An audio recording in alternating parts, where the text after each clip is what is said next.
वैज्ञानिक के अनुसार निएंडरथल मानव कौन थे, वह कैसे रहते थे, वह किस प्रकार भोजन करते थे, औजार किस तरह बनाते थे।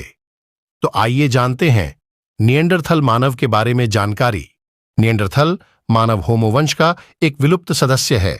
जर्मनी में निएंडर की घाटी में इस आदिमानव की कुछ हड्डियां 1826 ई मिली थीं, इसलिए इसे निएंडरथल मानव का नाम दिया गया है। इसका कद अन्य मानव जातियों की अपेक्षा छोटा था। यह पश्चिम यूरोप, पश्चिम एशिया तथा अफ्रीका में रहता था।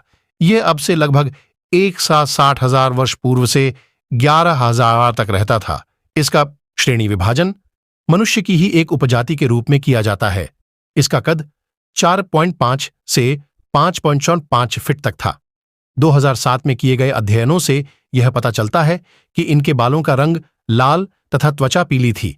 लिस्बन विश्वविद्यालय के प्रोफेसर जोआओ जिल्हो ने कहा कि निएंडरथल में स्पेन में गुफाओं के आधार पर प्रतीकों का उपयोग करने और अमूर्त रूप से सोचने की क्षमता थी। फ्रांस के ला फेरासी में 1909 के अंदर एक 5000 साल पुरानी खोपड़ी मिली है, जिसके बारे में यह दावा किया जा रहा है कि वह निएंडरथल मानव की है। इजराइल में अम्दू में 1961 में हिसाशी सुजुकी ने एक 45,000 साल पुरानी खोपड़ी की खोज की थी।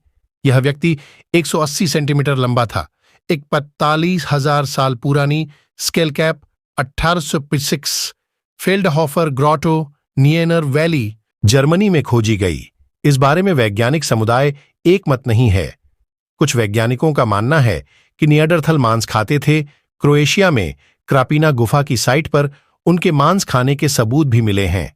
इसके अलावा वे शाकाहारी भी थे।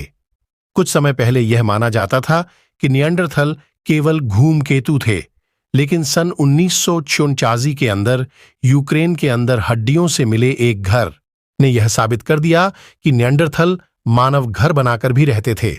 इस घर के अंदर 25 चूल्हे बने हुए हैं। यह घर मैमथ की हड्डियों से बनाए गए थे ताकि वे ठंड से बच सकें।